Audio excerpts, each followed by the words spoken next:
In the next phase, after we have determined where you want to go,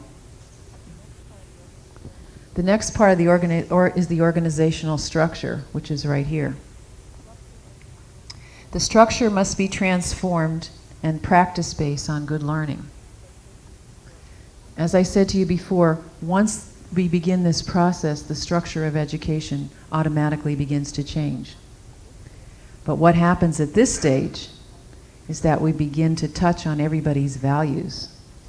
And what comes up is that everybody has a different value system of education. Some parents in, for example, this small town in Afton, the entire school district was based on the fact that everyone who graduated from that high school was going to work at the local resort. That was the mindset of that community, period. Nobody wanted to go to college. Everybody wanted to stay within their own community. So each community has their own direction and of where they want to go. And who are we to judge whether that's right or wrong, in my estimation? It is that community which makes the difference. And these are the value conflicts that come up between all the people in the process. The organization transforms into a support of change. A lot of times we find that when we go into school districts and there's a teacher who exemplifies the best learning practices, many times he or she is not accepted by colleagues, is seen as something different. And so what we need to do is support those people and encourage those people and create them as models within their own school system and look at them as doing good things for their schools. Ken Wilber and Stephen Covey, if you know those two names, have modeled the interrelatedness of all the different systems that exist in education today in 4 different quadrants, and how all the different models are all relevant to each other and all cross-reference each other. Now, I won't go into details. You can all read about those 2 people. The key to the level of involvement at the organizational structure is that change must occur in a way that does not pressure teachers. Because we have given teachers so much responsibility with paperwork. I mean, look at the handicap legislation. Any teacher who's in a handicapped classroom has a tremendous amount of paperwork to do. So we cannot pressure teachers. We must all become involved. And with a child-centered approach, the teachers are not stressed and form resentments. If the school boards aren't involved, then the design laws do not meet people's needs. Each part of this process must have everyone involved if the entire community is to benefit. And this next part is the part that everyone finds difficult. Transforming the structure from a control model to a service model. Rick Lopez is shaking his head. And by that I mean the teacher standing in front of the classroom with the students as the control model gets transformed into the teacher, principal, superintendents, parents, and business community who are there to serve the child in the learning process. One of the most extraordinary schools I have ever come across is a daycare in Reggio Emilia, Italy. I don't know if any of you are familiar with it, but it is just, talk about restructuring to a service model. They take the children, and what they do is the children create the subject. This is a school for 3 to 6-year-olds. They might be studying about lions, for example. They will go down to the library where there's a huge lion in front of the library, stone lion in front of the library. They'll take out books about lions. They'll spend the entire day there. They will measure the shadow of the lion. They'll measure the height of the lion. They'll spend the whole day measuring the shadow all day long. They'll draw pictures of it. They'll read about it as they're sitting on the steps. They'll climb on it. They'll be doing all kinds of activities. They come back to the classroom the following day. They'll write a play about it. They'll write songs about it. They'll learn more about it. They'll write stories about it. And on and on. It might go on for weeks. They have integrated all of the subject matter, from history to math to reading to art, play. Everything is integrated within that one subject area. And it is the child who takes the direction of that activity. The children at the Reggio Emilia schools are probably the most extraordinary and the smartest in the world that I have ever come across. And they are 3 to 6 year olds. However, to try and bring that concept to America is literally impossible, because we separate 3-year-olds, 4-year-olds, 5-year-olds, and 6-year-olds because of our daycare legislation. The same thing holds true with Montessori and Steiner schools from the last turn of the century. Every time the Steiner and Montessori schools tried to come to this country, they are level to the playing field of the public schools, the public school legislation. And yet in Europe, they're very different. So we need to really look at our legislation in this country. Next, the basic assumption is that trust the organizational stages, and the people will make mistakes and stay to create things. One of the really great things about the Wyoming Valley is that it's stable. It is a stable environment. It has a stick-to-itiveness. There isn't a lot of mobility here. People don't go to school and leave and go off to California. And what that means for the community is that when you've made a mistake, you're still here and you've got to face it. Whether it's the superintendent, whether it's the student who got thrown out because they were doing drugs, no matter what it is, you have to face your issues here. And in mobile societies, that's not the case. And what happens is there is a trust that begins to build in a community like this.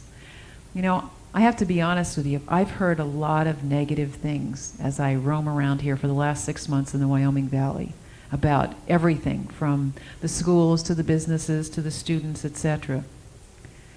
But I see more good here than I do negative. Because you have something that's very special here. It's the ethnic cultural community. It is a family-centered community.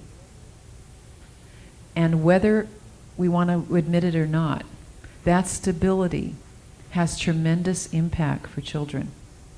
It gives them roots so they can have wings. The next part of our process is the observation interval.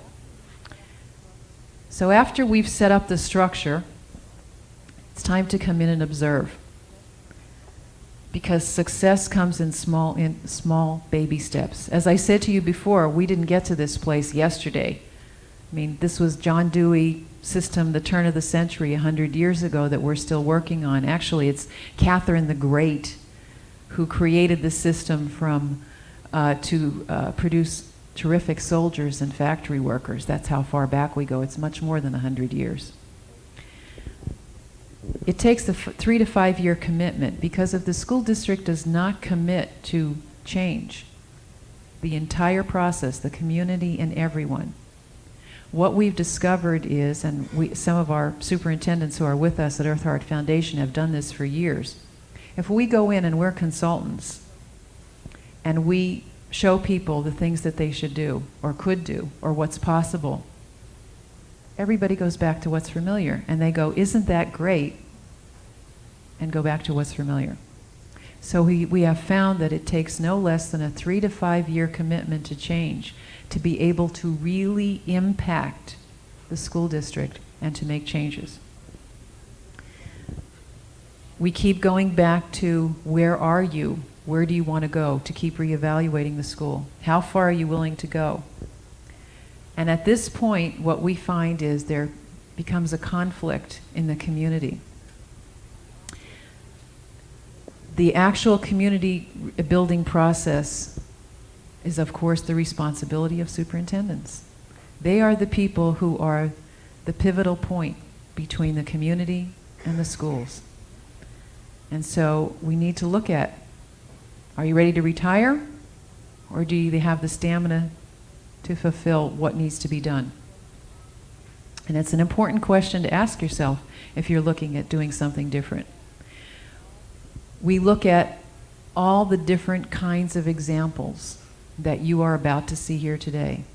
Cultural examples, self-organizing examples, and service examples. And then we ask that you invest in a knowledge base.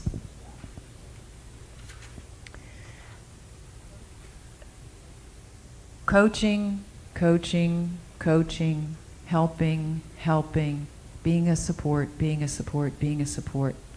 Anybody who's tried to change their diet knows how difficult it is as an adult to change. Anybody who's tried an exercise program, most of us have tried exercise programs and we get into it hot and heavy and 3 weeks later we're back to where we were. Or diet, the same thing. Unless we've had severe kinds of things like Jeff, who's got to watch what he eats now. But unless we have a real commitment, it is very difficult to change at our age. Hey, we've all got gray hair. We've been doing this for 40, 50 years. It's not easy to change. So what we do is we have people who are support.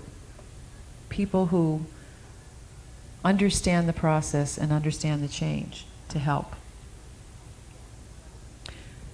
And staff development is critical because most of the people in school districts today, as I said, learned the strategies and are still operating out of strategies that are 100 years old.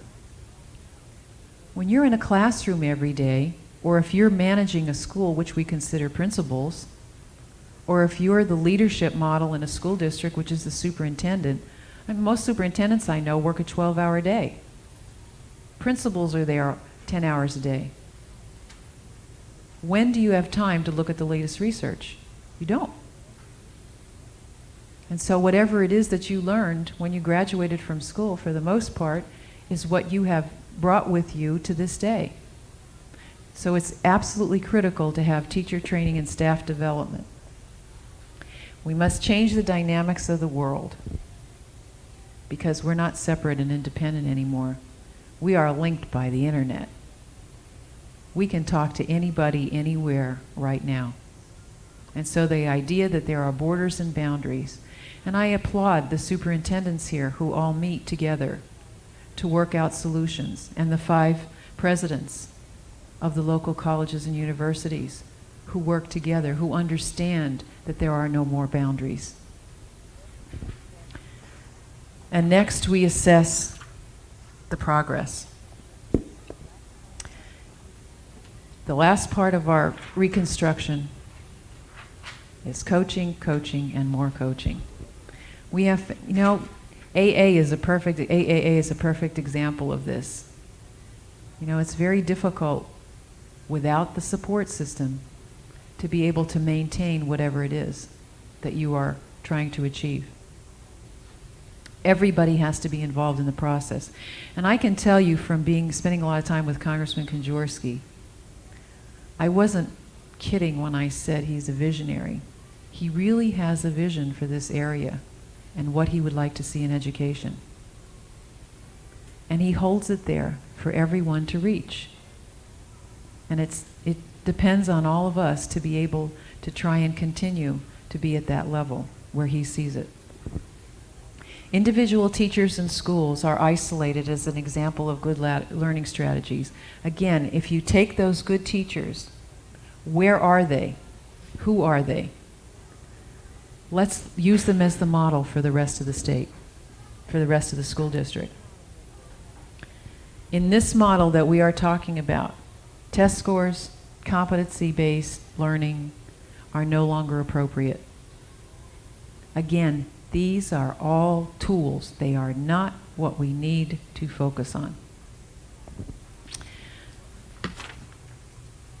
what we need to do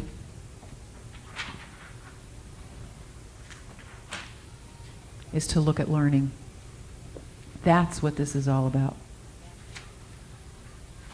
And that's what we have moved away from. Learning is multifaceted and interactive. There are billions of things happening right now in your body. You are digesting your breakfast, growing hair, or for some of us shedding it, thinking, eliminating toxins, breathing. You have all kinds of things happening in your body. So why do we think that learning is only a mental brain activity? Many things happen within a child's body that are constantly going on, and the latest brain research shows that when we focus on the singular intellectual element alone, it does not affect learning.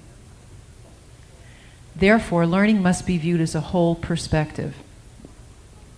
I was interested to find, I'm very lucky because people send me everything from all over. I mean, I have boxes and boxes and boxes in my house.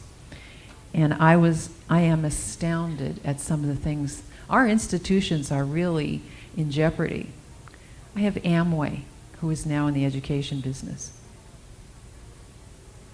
We have tapes that you can listen to out of your own home. Anybody know Torchlight?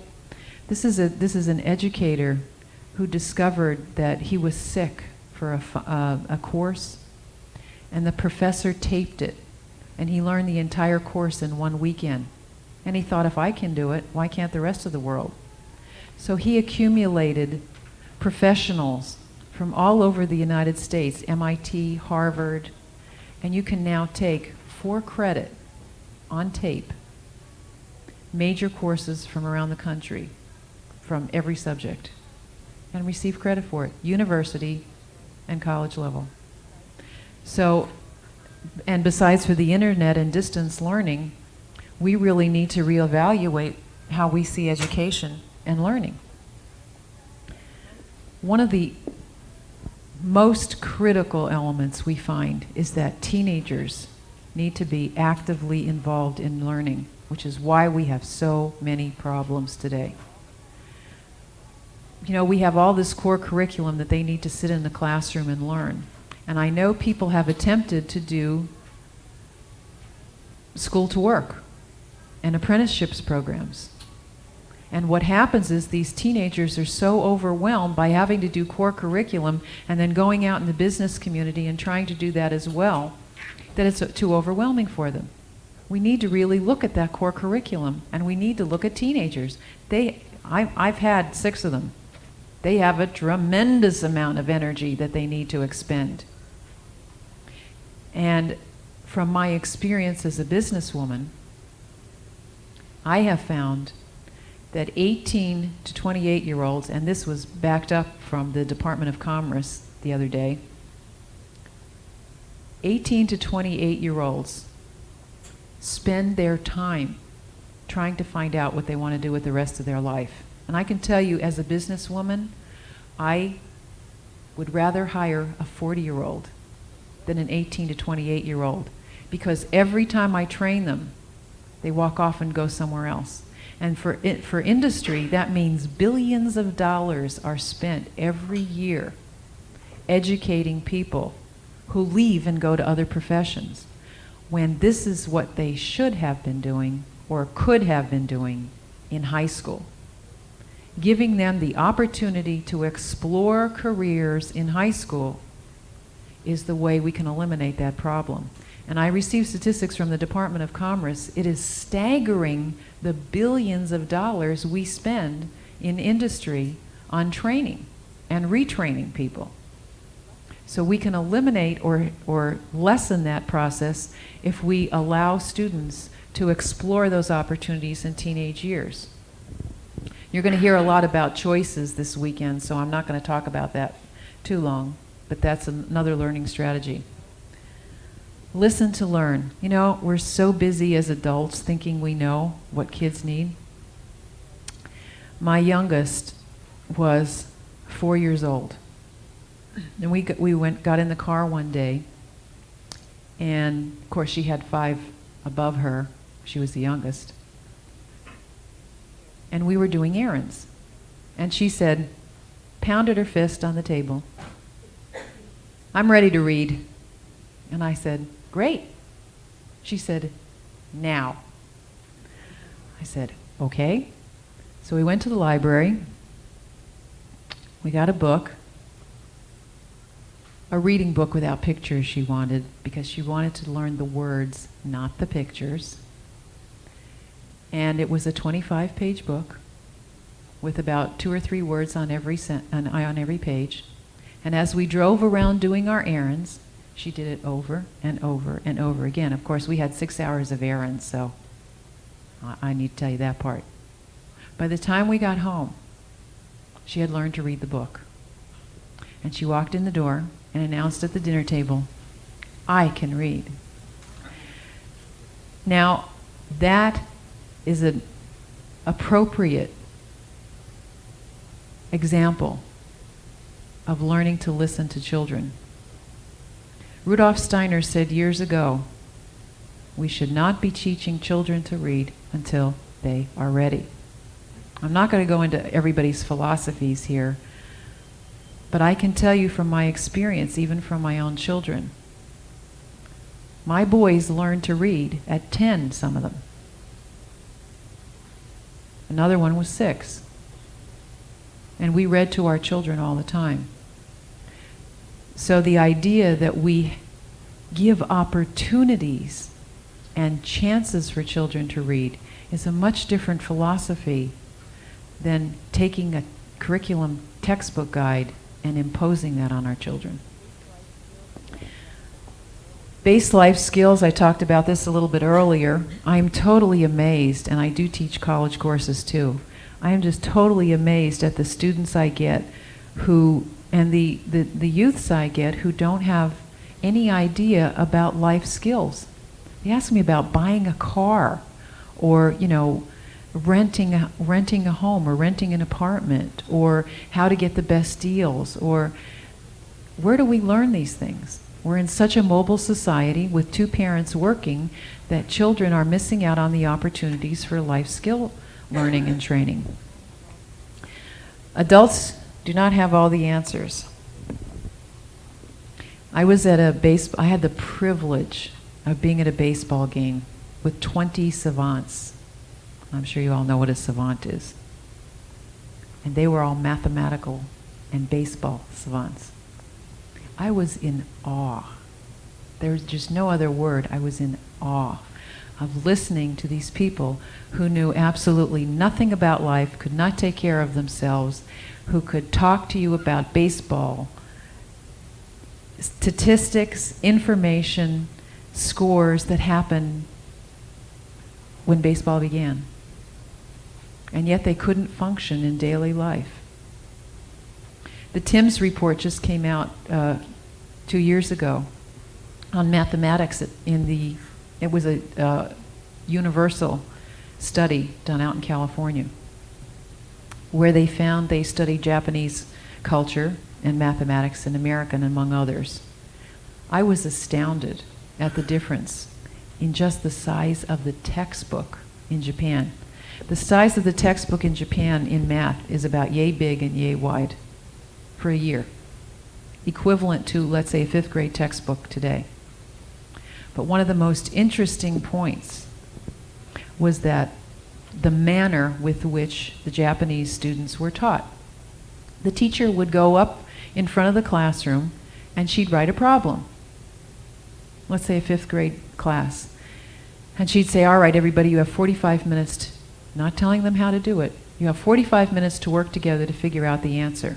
And I don't care how you get it." And the students would work and work and work. Some of them didn't come up with the answer, and some of them did. So after 45 minutes, they would look at the problem, talk about it, work it through, and then the mathematical formula would be put on the board after they had worked it through. The difference in our textbooks, and these are just minute details that are just examples that we really need to look at. In our textbook, we have the end product, but we don't really give students the content. And so we really need to rethink even mathematics. But the interesting part about these textbooks is that in a Japanese textbook, there are only, for example, in a 1-year period, 5 breaks in the continuity. For example, going from geometry to computation, to addition and subtraction.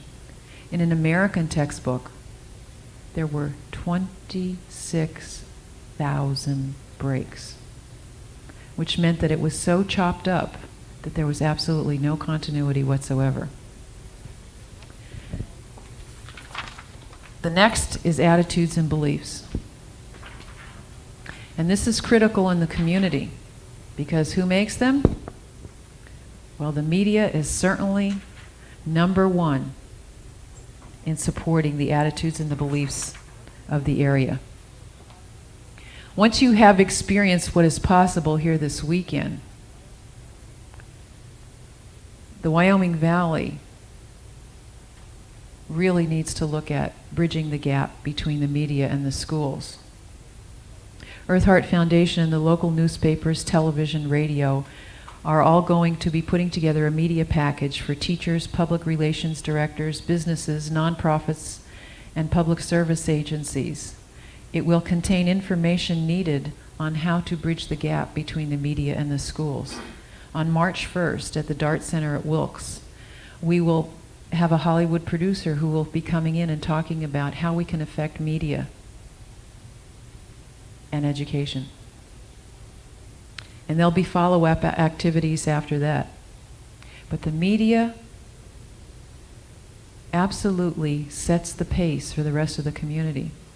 And if you've got newspapers who are not promoting education, one of the things I look at all around the country is the newspaper. And I listen to the radio and television broadcasts, the news. What do I notice? I open up the newspaper, and the sports page is yay thick. And I look for the education page, and there is none. And I watch the evening news, and they dedicate 5 minutes to the sports, and there's no education news. And I listen to the radio, and there's the same thing. Well, ladies and gentlemen, I know a lot of sports recruiters. And I'll tell you what, there are so many tremendous athletes today coming out of high school that they don't just look at physical prowess anymore. They want the kind of athletes who can stand up before people with a microphone and talk intelligently, and who are intelligent students. So it is not just physical prowess anymore, but it's intellectual as well. But we are not geared to that. We look at sports merely as sports for itself. I'm going to go a little faster here. Intelligent children ask questions, they don't answer them. There are many, many wonderful theories on learning, and I love the one where the students, instead of taking exams that the teacher writes, must write an exam to prove that they understand the information. Wouldn't that be a different way to view education? Learning is fun. Whoever said it had to be drudgery? When do you learn the most? When you're having a good time? It's funny, I was listening in the hall the other day. I was watching students fill out, I don't know, some form for classes for the next semester or something. And the comments were, that one's boring, that one's fun, that one's boring. And I thought, how appropriate. Faith and trust in the process that children learn. No matter what you do, a child will learn. No matter what you do, it is the nature of our organism to learn. This is the important one that most people do not understand. Children gravitate to what they need. There are children born today who don't need to go through the process of mathematics. They're already born with that ability. There are If I told you some of the children I've seen around the country, I know you wouldn't believe me, so I'm not even going to bother. But there are children born today who are so extraordinarily bright and intelligent that they literally can be placed in 5th, 6th, and 7th grade at age 4 and 5. And that's the truth. So children will gravitate. Why do we need to have a child who knows how to do 2 plus 2, repeated over and over again, grade after grade, when they already know it? Why can't they go on to learn something new and interesting? The mind is multidisciplinary and multidimensional. We don't have an educational model in this country anymore. Our model is law, is business, is medical. Everybody imposes a model on our education today, and it's really not from a learning perspective.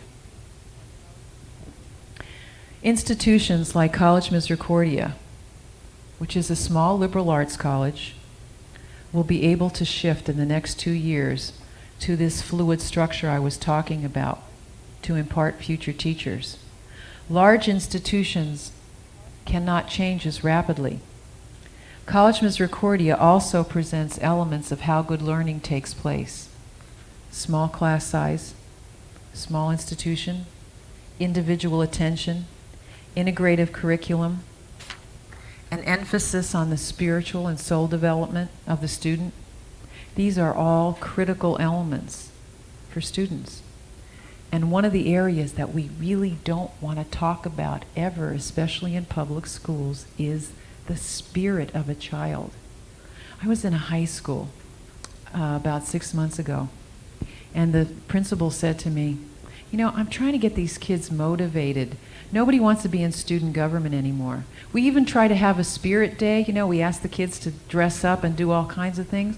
Nobody wants to do anything anymore. And that's what we're talking about the spirit of our youths. I lived in Philadelphia for a long time, and the spirit of our youth hangs on the walls of every building around Philadelphia. We don't allow them to bring out that spirit. And so their identity, their names, I mean, some of the greatest graffiti and art in the world is in Philadelphia. I have pictures of it. It's so beautiful. And there it is. We don't give children the opportunity to express themselves in the classroom in that way. How many times does a teacher reprimand children for doodling or for drawing? I spent 2 years, probably the greatest training in my life. I have a Montessori certificate from St. Nicholas in England. To get that Montessori certificate, we have to spend 2 years in silence, observing students and writing everything that we saw. I was totally amazed at what I saw. I couldn't believe it. And I'm going to give you one example. The teacher stood up in front of the class and she said, today we're going to learn about democracy a little bit later this afternoon. And I sat with the children at lunch while she walked out the door and did something else. And here were these children manifesting democratic principles. The one little girl who never says anything, she stood up at the water fountain and she held the water fountain. There were children who were arguing and fighting with each other, and she never said anything. And all the times that I was there for about 6 months, and she never said anything. But she stood there holding the water fountain. I thought she couldn't speak. And in one moment she said, no one will have any water unless you all organize yourself and get in a line. Now nobody was more shocked than I was. And nobody was more shocked than the rest of her classmates. And within an instant, they all got in line.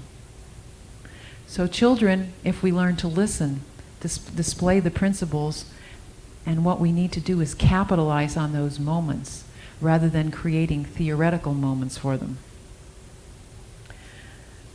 Congressman Konjorsky started talking about voucher schools and creating schools as businesses as their bottom line profits and losses. And I've spent a great deal of time in daycare centers, and I'm not really sure that's the answer either. Learning does not stop at graduation, which some students think. In business, the customer is first. In education, we need to make the child first. In a Japanese restaurant, of course this was several years ago, I can't tell you what it's like today. A baby was crying. I was in awe that every single person in that restaurant came to the aid of the child. From the owner, to the patrons, to the parents, everyone was soothing the child. What happens in this country when a baby cries in a restaurant? Put a pacifier in his mouth, get him out of here, he's bothering us. Very different value system. If we really value our children, we show it. There are many techniques around the world, many models, tremendous amounts of wonderful things that are happening. In Australia, for example, there's a circular math system. I've tried to show a couple of adults. Actually, I can't do it either. We are so ingrained in what we know as adults, that's very difficult. And yet 4, 5, and 6-year-olds can add 16 digits, 18 digits, multiply, subtract, and divide. There's a woman in Brazil. For 27 years, she has been doing yoga with ADD, LD, cerebral palsy, and Down syndrome children, and has incredible results. And she was always the last resort. So there are amazing things that are happening around the world that are very different, and sometimes things that we need to look at. Character development. Again, I was talking about the one-room schoolhouses.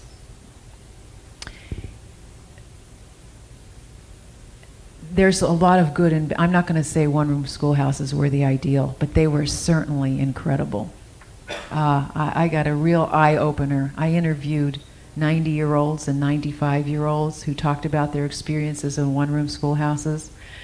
And of course, you know, things like the youngest one got to be warm because they got to sit next to the wood stove, and the older ones had to sit in the back next to the door where the door opened and closed, and they were freezing and the snakes crawling. And we think we have gun problems today. Well, you should have seen it then when the teenagers brought shotguns and, you know, had feuds in the classroom. I mean, so maybe some things don't really change. But the good things about the one-room schoolhouses were that the McGuffey reader and the McGuffey math book definitely gave the children a very firm grounding in real life, in working in their own homes and in their own communities. There were no labels that identified them as one category or another. The child stood on the quality of the information produced over the course of the year. And these are the schools that produced our Abraham Lincolns and are the leaders of our country. Here's another attitude that really interests me. The difference between, we consider vo-tech students somehow as subhuman, sometimes in some areas. Gosh, you know, at one time my plumber and my electrician made more money than I did. And look at, our computer technicians are in vo-tech. So why, some of them make more than college professors. So the idea that these labels are somehow tell us about what a student is or what they know are totally inappropriate anymore. And I'm going to kind of fly right through here.